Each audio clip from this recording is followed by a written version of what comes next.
I've been reflecting lately a lot, actually. I've been doing a lot of deep thinking. Lots of philosophical wonderings and metaphysical questions and all the like.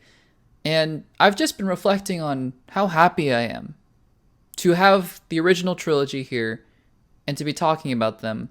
Because next time, we're going to get into the sequel trilogy. And that's going to be a mess. But you know what? I'm going to enjoy the moment for now. Because life is too short not to enjoy when you're talking about the original trilogy. But still, I gotta admit, something twisted in me. Kinda can't wait for The Last Jedi rewatch. That comment section is gonna be fun. Hey guys, and welcome back to Access Blockbusters, and welcome back to the Star Wars Re-Examined series, where we are rewatching all of the 11 live-action Star Wars films that have been released to date, in timeline order, so starting from Star Wars Episode 1 all the way to Star Wars Episode 9, The Rise of Skywalker. I've been enjoying this series so much, and I've really been enjoying rewatching these films so much, just getting so much more out of them now that I'm a little bit older, having seen them last time maybe a few years ago for most of these films.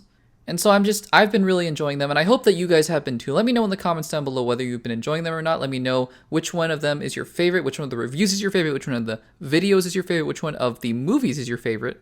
And today we're wrapping up the original trilogy. Today we're talking about Star Wars Episode 6, Return of the Jedi.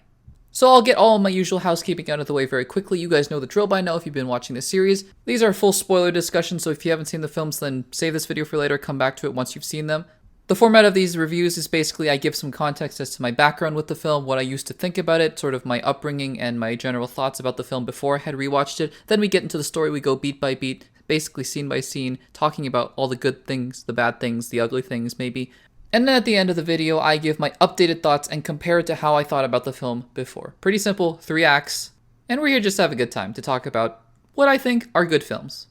So if you haven't subscribed already, then please make sure to do so. Give this video a like, let me know you're enjoying this series, subscribe to the channel again for more content that's coming out all the time, and stay tuned because I am giving my honest thoughts, so I can't wait for Force Awakens, Last Jedi, and Rise of Skywalker. Those are going to be really interesting. I'm not going to lie to you. I'm not going to tell you anything that I don't actually believe. I'm going to just really give it to you straight. Talk about what I think about those films in all of my honesty, whether I like them, I hate them, or somewhere in between. But for now, let's talk about Return of the Jedi.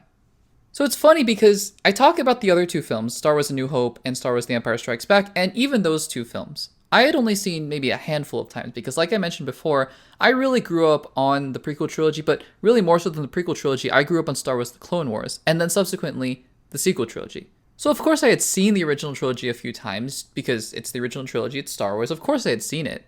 But I didn't have that attachment to these films. I had only seen them a few times just to say I'd seen them, really. And of course I enjoyed them at the time, I was much younger then, but still, that same level of attachment I have to characters like Anakin Skywalker and Obi-Wan Kenobi and Yoda and Plo Koon and Kit Fisto and Ahsoka, of course, it just wasn't there. The same level of anticipation, same level of hype, same level of enjoyment just wasn't there because I was younger and I didn't know better.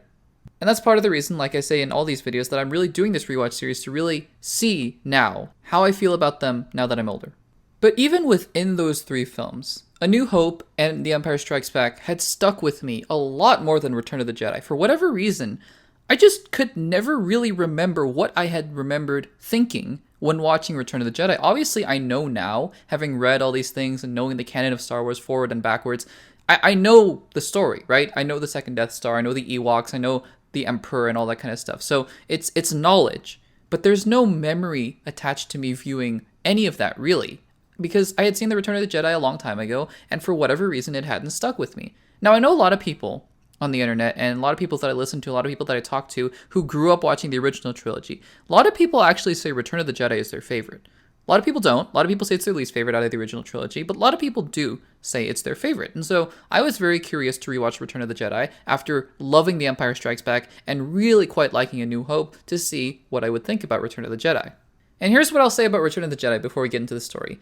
It's a very interesting film because on the one hand, a lot of this movie is excellent. A lot of this movie is Empire Strikes Back level stuff. All the stuff with Luke in the throne room, which we'll talk about later. All the stuff with Luke and Vader. All the stuff with Han and Leia.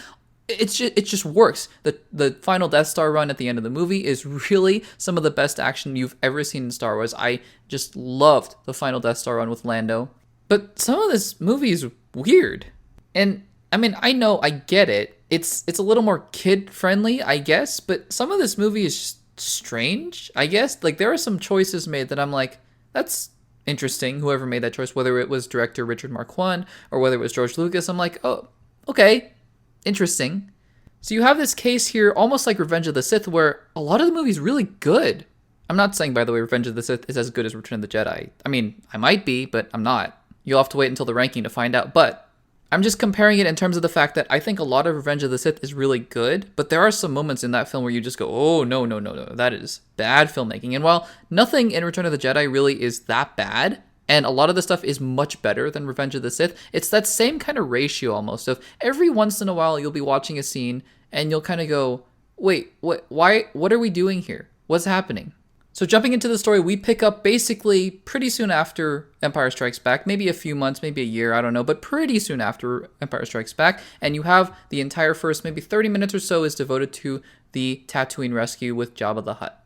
Now, a lot of this stuff works. A lot of this stuff really does work. For example, and I know it's the beginning of Star Wars trying to repeat itself a little bit, and Force Awakens, we'll talk about that next time, does it even more so, but I mean, you can kind of tell even within this film, even within episode 6, that George Lucas is still trying to emulate episode 4. It's really interesting that so many of Star Wars' tropes and beats are trying to just replicate episode 4 because, I mean, you're starting out back on Tatooine and you're starting out back again with C-3PO and R2-D2. It's clearly meant to evoke episode 4. And I just find it interesting why these filmmakers in Star Wars have such a fascination with Tatooine and such a fascination with trying to just repeat episode 4's beats beat by beat because, I mean, again, you have the Death Star 2, which is also revealed very, very quickly. And I guess I should back up there because the first thing that you see in episode 6, even before Tatooine, is that there is a second Death Star. Again, one of those things that kind of makes you go, wait, seriously? We're doing that again? And the answer is yes, we are doing that again. Basically the exact same thing again. Now, I mean, granted, later on we'll talk about better visual effects and better action, but still, again. So there are just these interesting things in The Return of the Jedi that make you go, what was the thinking behind that? Like, there are so many different directions that you could have gone after Empire Strikes Back, and yet you want to start the film out on Tatooine again, and you want to have another Death Star. It's very strange. And then, episode 7, obviously, you want to start out on a desert planet, and you want to have another Death Star. It's like, okay, I guess. But one of the things that's really interesting about the film, and again, it's John Williams' score, he elevates the scenes that every single character is in, is when Darth Vader obviously lands on the second Death Star, and he's talking to the commander, and he says, well, the Emperor will not be pleased, or something like that. And you just see the fear that it evokes in everyone. Like, everyone's afraid of Darth Vader, but they're talking to him almost like a commanding officer. The Emperor is almost like, I don't know, it's almost like a deity to them. And I think that stuff is really well done. Everything with the Emperor in Return of the Jedi is perfectly done, immaculate. Even just when he's not on the screen, it is still the fear of the Emperor is what I love. But then we go to Tatooine and we have the whole rescue scene, and I like most of it, but again, like I said, there are just some weird sequences, like the whole singing sequence in the middle of it, and some of it just kind of feels extraneous. It feels a little weird, it feels a little goofy, and I'm not sure why. But overall, I don't really have any complaints with the opening. I think it's really fun. I think it's really interesting to see Luke Skywalker come back, now all dressed in black with a new lightsaber, with a green lightsaber. And obviously you have Han and Leia. They're really in love now, which is cool. I like that it's more established anyways, because obviously in this film, we find out that Leia is Luke's sister, and so now you can really, embrace the Han and Leia love story, which is cool. And I think that the action, especially the lightsaber action on Jabba's sail barge, is some of the best action in all of Star Wars. I keep saying this over and over again, but the action, in episode 4, it was, it's 1977, but by the time you get to 1983, like the lightsaber fights, lightsaber action, the combat, it's really, really great. It's really well done, even for today's standards. So then after Tatooine, Luke splits off, he goes to Dagobah to meet Yoda, and I don't know. Again, this is just one of those things where it's like most of the scene is really great, but some of the scene is just kind of funny in a bad way. I don't think it was intentionally supposed to be that funny. Like, Yoda's death scene is kind of funny because he's trying to sleep, and then I guess he's trying to die in that scene, and Luke keeps bothering him. He's like, hey, Yoda, no, wait, I have a question for you. And Yoda's like, what do you want, Luke? And he keeps turning over, and then he finally just dies, and it's weird. It's just weird. And it's also interesting because it's implied that Luke didn't come back to Yoda for his training. Like, this is Luke coming back to Yoda for his training, and yet he is so much more skilled with the lightsaber, and he's dressed in black now. Like, it's clear that Luke has gone through some sort of transformation, and yet the story doesn't seem to indicate that. And I don't know, I'm just kind of curious as to why that is. Other than, obviously, to sell new toys, which is obviously the real reason that it happened, but still, you know what I mean. And Yoda reveals to him, well, I guess Obi-Wan kind of reveals to him, the Force Ghost of Obi-Wan, who's sitting on the log, which is really funny, but reveals to him that, yeah, you have a sister, Leia. And, you know, it's really interesting also watching this movie because it seems pretty obvious, actually, that they had future plans for Leia. Like, George Lucas, I think his hinting here that he had future plans for Leia because, I don't know, to me, it seems very much like they could make an episode 7 right after episode 6 where Leia is training to be the Jedi because it kind of seems like that's where he was going with this. And it now paints episode 7, 8, and 9 in a really interesting light because I think Leia was really meant to be a very important Force user, if not a Jedi, in episodes 7, 8, and 9, in George Lucas's mind anyways. And then we get our heroes reunited and there's another Death Star. The Bothans. What happened to them? Rogue 2? Maybe we make a Rogue 2 movie between 5 and 6? I don't know.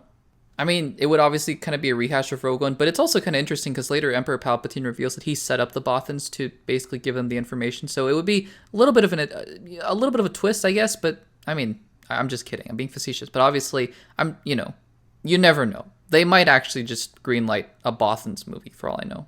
And so most of the fleet are heading to the Death Star while Luke, Han, Leia, Chewbacca, 3PO, and R2-D2, which, by the way, I love that they're all together for most of this movie. I think that's a really great move. They head to Endor to take out the satellite. And this is where we get the Ewoks. Okay, let me talk very, very briefly. I promise you very briefly about Ewoks. So do I think that, I mean, aside from the fact that they are obvious cash grabs, do I think that they are really bad in this movie? No, I don't think so. I think that they work okay. In terms of just story function and what they are there to do, they work okay. And they are obviously very cute, and they are obviously meant to sell toys, and they are obviously meant to be kind of a cute distraction for kids and for adults to be like, oh, that's so cute, you know, look at the Ewoks. But it's still a part of the movie that kind of makes you go, this is a little different, especially towards the end of the movie when they're switching back and forth between all the Ewok stuff and Luke and Vader, because Luke and Vader stuff is Empire level. It is dark. It is grounded. There are no jokes in those kinds of things. There's nothing cute about that. It is the Emperor, it is Luke, it is Vader. So while this isn't sort of the Jar Jar Binks level of the prequels where you kind of just look at that and go, okay, well, it's for kids, I'm going to bite my tongue and just forget it. Like, no, they're cute. Like Porgs, you know, in episode 8, they're cute. But again, it's just one of those things. It's just one of those things where you kind of go, okay. And all the hijinks on Endor, I mean, C-3PO being a god, like, it's funny. It's enjoyable. It's entertaining for sure. But it's not quite the Empire Strikes Back level of quality. Not quality. Quality is not the right word. Like the tone, maybe, that I'm expecting, especially when that same tone is in this movie. And I can just summarize all the Endor stuff just like that because nothing really happened. I mean, they destroy the satellite eventually, and there are some great scenes between Han, Leia, Chewie, and C-3PO and R2-D2, obviously. But, I mean, the meat of the story then becomes Luke and Vader, and the Emperor also, and it also becomes the second Death Star run. So let's talk about Luke and Vader. All of that stuff, everything with Luke, Vader, and the Emperor is probably some of the best Star Wars ever. Ever. Ian McDiarmid, from the beginning, 1983, is perfect. Perfect as the Emperor. He is kind of gross looking. He is scary. He is creepy, but he is powerful. You can tell how powerful he is. Like, he holds Vader on a leash, basically. And that duel that Vader and Luke have, where Vader is taunting Luke and basically saying, oh, I found out you have a sister. And that really gets Luke to go after Vader, that hatred, that anger, that emotion, but he stops. He stops because he knows that this is how Anakin basically became Vader. And the Emperor is upset about that, so he uses his Force Lightning, and that's when Vader takes action and really takes out the Emperor. And that is just beautiful, beautiful filmmaking right there. I mean, even the lightsaber duel itself is so well choreographed because it doesn't feel choreographed. I mean, it feels stylish, it feels like sword fighting, but it feels very physical. It feels very determined. It feels very free at the same time.